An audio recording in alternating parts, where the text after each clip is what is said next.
Come, Holy Spirit, come.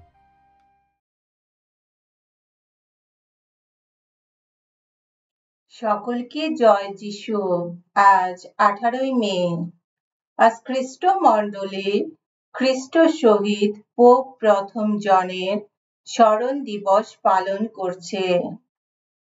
Pope প্রথম জন মাত্র 3 বছরের জন্যে পোপ পদে আসীন ছিলেন 523 সাল থেকে 526 সাল পর্যন্ত।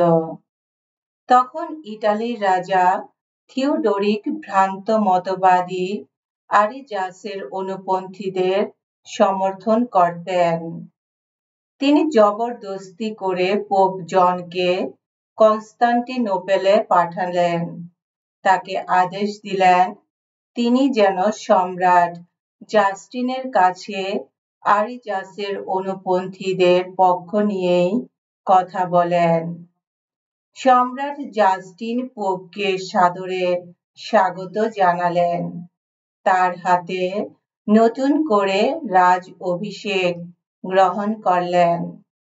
দুজনে কিন্তু কিছুতেই ধর্মবিরোধী রাজা থিওডোরিকের শাসানি মানতে পারলেন না।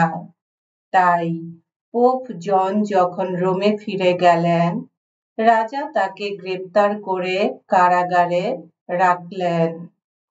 সেখানেই অনাহারে পোপ জনের মৃত্যু হয়। এসো আমরা প্রার্থনা করি। হে পরমেশ্বর, হে বিশ্বাসী মানুষের অক্ষয় আনন্দ, তুমি আজকের দিনটিকে পোপ প্রথম জনের প্রাণোৎসর্গ মাহাত্ম্যে পবিত্র করে তুলেছ। তোমার ভক্তদের প্রার্থনা শোনো তুমি।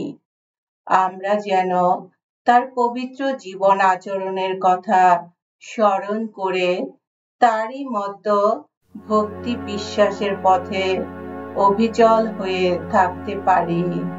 তোমার পুত্র আমাদের প্রভু যীশু খ্রিস্টের নামে এই প্রার্থনা করি।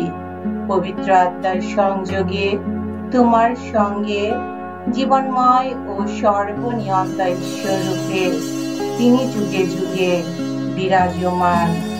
আমেন।